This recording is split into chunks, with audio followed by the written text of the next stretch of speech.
For all of the much deserved recognition that Jimmy Page gets for being one of rock's greatest guitar players, people often overlook the producing side of Jimmy Page and how he basically formed the band Led Zeppelin's sound.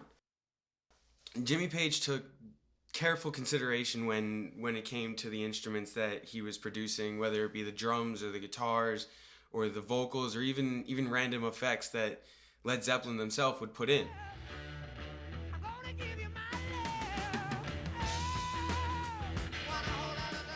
Page's careful placement of each element in his records added a sense of auditory cinema to his mixes and his songs.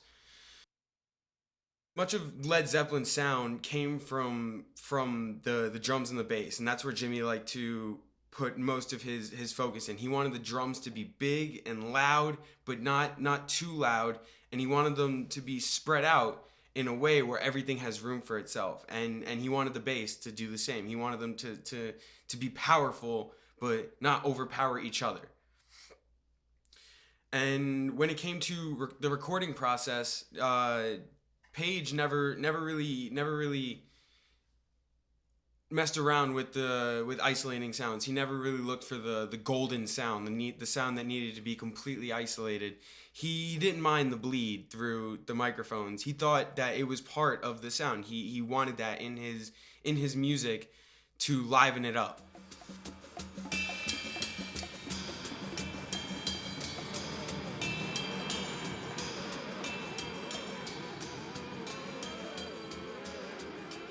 One of my favorite things about Jimmy Page's producing is his drums.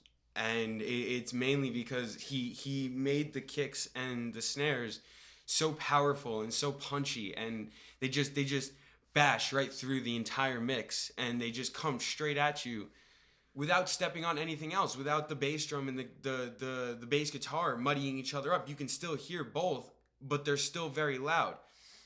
Also, with the bass guitar, Page always took the road where he wanted to hear the bass guitar even at low volumes, whether that meant turning it up in the mix or turning things down.